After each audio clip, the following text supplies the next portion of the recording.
Find us some shade. Stings, doesn't it? This could be dangerous. Peter, you didn't keep any, did you? No. Of course not. I'm gonna put some dirt in your eye.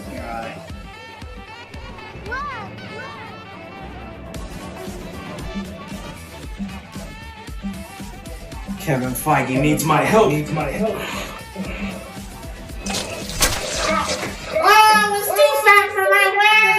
You're trash. Hello, Spider-Man fans. Thanks so much for clicking on this video. My name is Chris. The moment we have all been waiting for is finally here. I don't know what's been happening in the Spider-Man No Way Home community, but we went from starving, begging for the Spider-Man No Way Home trailer after just months of nothing. So within 48 hours, the trailer leaks. We get so many leaked set photos, even some possibly of Tobey and Andrew Garfield. And of course, the whole reason we're here, the actual Spider-Man No Way Home trailer. So we're definitely going to be diving into all that here today, guys. What I'm going to be doing for you is giving you my trailer breakdown for Spider-Man No Way Home, pointing out Easter eggs you might have missed, little hidden details, and really just kind of giving our thoughts about how we feel about this movie, as well as diving into some of those leaked set photos that hopefully won't get my video taken down. But leave a like, man, because it's a glorious day, and make sure you subscribe for more great movie-related content headed your way. So the trailer opens up with Peter Parker and MJ on the rooftop of what most likely is their school, talking about the aftermath that everyone knows he is Spider-Man. MJ is even going ahead and reading an article of some of the rumors they have about Peter Parker's Spider-Man, like he can manipulate people, which we know is not really an ability of Spider-Man. But from there, we come back to the ending of Spider-Man Far From Home, where everybody went ahead and learned the identity of Spider-Man. We even get an Easter egg to a famous comic book cover of Spider-Man, where he has this half-mask face, half-Peter Parker face. That's a really great Easter egg, along with more looks of J. Jonah Jameson. From there, Spider-Man will be willingly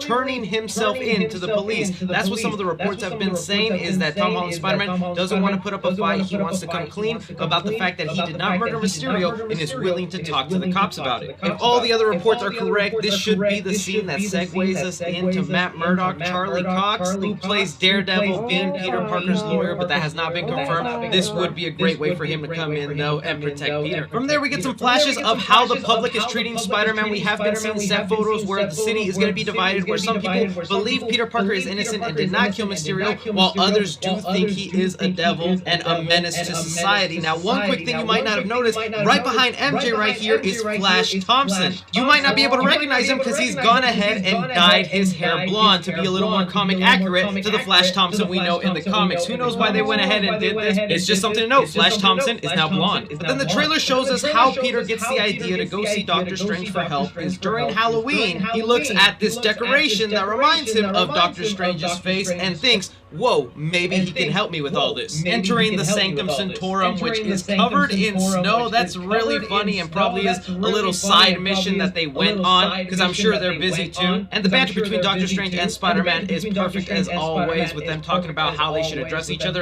now that they've saved the world together. In between this conversation, though, we do get a quick flash of Spider-Man in his black suit that I am wearing. Chose black because it makes me look less chubby. But it's been rumored that this suit is actually his regular upgraded suit, just turned inside out. That at some point he maybe is in a rush to put on his suit and he wears it the opposite way. Still, we've seen other stuff that hint that this suit will be enhanced with Doctor Strange abilities. Still unclear how that's happening, but it looks like he's running through a homeless soup kitchen. Peter Parker finally asks Doctor Strange if he can cast a spell that would make everyone forget his identity. Doctor Strange saying yes, it's possible that he's willing to, but Wong, who is in the background and getting ready to leave, most likely on his mission, and where we see him in Shang-Chi, warns him that that spell is very dangerous and that even Doctor Strange, who is eventually set to be the Sorcerer Supreme, should not do it. Doctor Strange, of course, is ignoring this and is willing to go through with it. Now, this location that they're in at the bottom of the Sanctum Sanctorum is going to be very important, because other reports have said that this will actually be the prison where they hold the multiverse Sinister Six. I'll dive deeper into that in a sec, but as they're casting the spell, Peter Parker wants to make some last-minute changes to it and make sure that MJ, Ned, and his aunt Aunt May can still be the only ones to remember that he's Spider-Man because it took a lot of effort to earn their trust and tell them about this secret identity. He does not want to have to go through that again, but in this tampering of the spell is what's going to cause the multiverse to rift apart and have specific Spider-Man characters come in from different universes. This makes a lot of sense, but now we know it's actually connected to the spell, and since it's Spider-Man's DNA that Doctor Strange is holding right there, it would make sense that it would only be characters connected to Spider-Man in the multiverse. Then we get some teases of stuff we saw in the first Doctor Strange movie where New York is being warped apart. Looks like Doctor Strange and Spider-Man have a little tussle in the mirror dimension. Also worth pointing out, Doctor Strange literally mentions the multiverse here, since this will be a big part of the movie. And then we get some extreme money shots here in the trailer where we get a hint of Electro, who is combining with the powers of Sandman, two villains that will be showing up in this movie from the multiverse. Other than that spell that you saw in this trailer, I'm going to explain how it's possible that these villains that died in previous movies are showing up here. But we do get a quick shot here of Doctor Strange on top of a train fighting Spider-Man, doing the astral projection push of Tom Holland from his suit. Now this is a big part of the movie here, because if you look at Tom Holland, he is holding this cube, and how I mentioned earlier, under the Sanctum Sanctorum, once these multiverse villains start popping up in New York,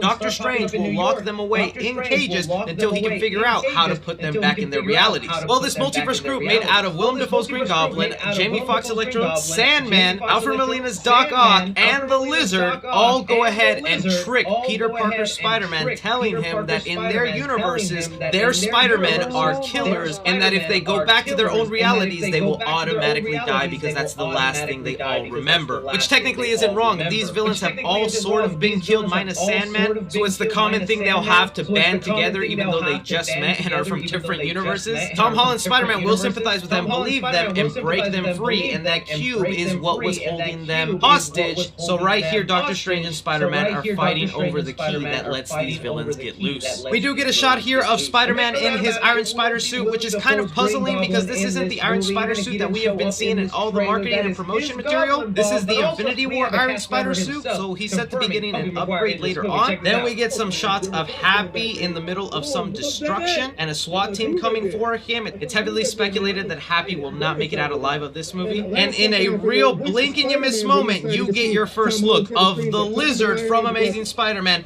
right here behind Tom Holland's Spider-Man, who's trying to break out of his Doctor Strange cage. You can barely make it out, but this is supposed to be the Lizard. Then you have some yellow lightning from Electro, because he will be different than the Electro that we saw in Amazing Spider-Man. Remember, guys, Loki taught us that there are variant versions, so do not get too attached to the versions that we grew up with in Sam Raimi's universe or in the Amazing Spider-Man world. They will be played by the same actors, but don't be surprised if they change their origins and their backstories a little bit. Same thing with Tobey Maguire and Andrew Garfield. Although it is interesting why in this specific scene, Sandman is protecting Spider-Man right here from an electro blast. Last time we saw Sandman, he was kind of a good guy and on the side of Tobey Maguire, so he might be helping him, or he's just doing something to hurt him even further, and it's just out of context. To me, what got me the most hype, though, was this Green Goblin bomb that is identical to the Goblin bombs in the Sam Raimi universe. And make no doubt about it, it will be Willem Dafoe's Green Goblin in this movie, even if he didn't show up in this trailer. That is his Goblin bomb. But also, if you've actually been watching my channel, you already got your first look of Willem Dafoe's Green Goblin from Spider-Man No Way Home. You guys know sometimes I get sent leaks and stuff that I wish I could share with you, but I'd get in big trouble if I did. So I hid it in a video 2 months ago, Willem Dafoe, and none of you saps even noticed it. That leak set photo going around is real, along with the one that shows us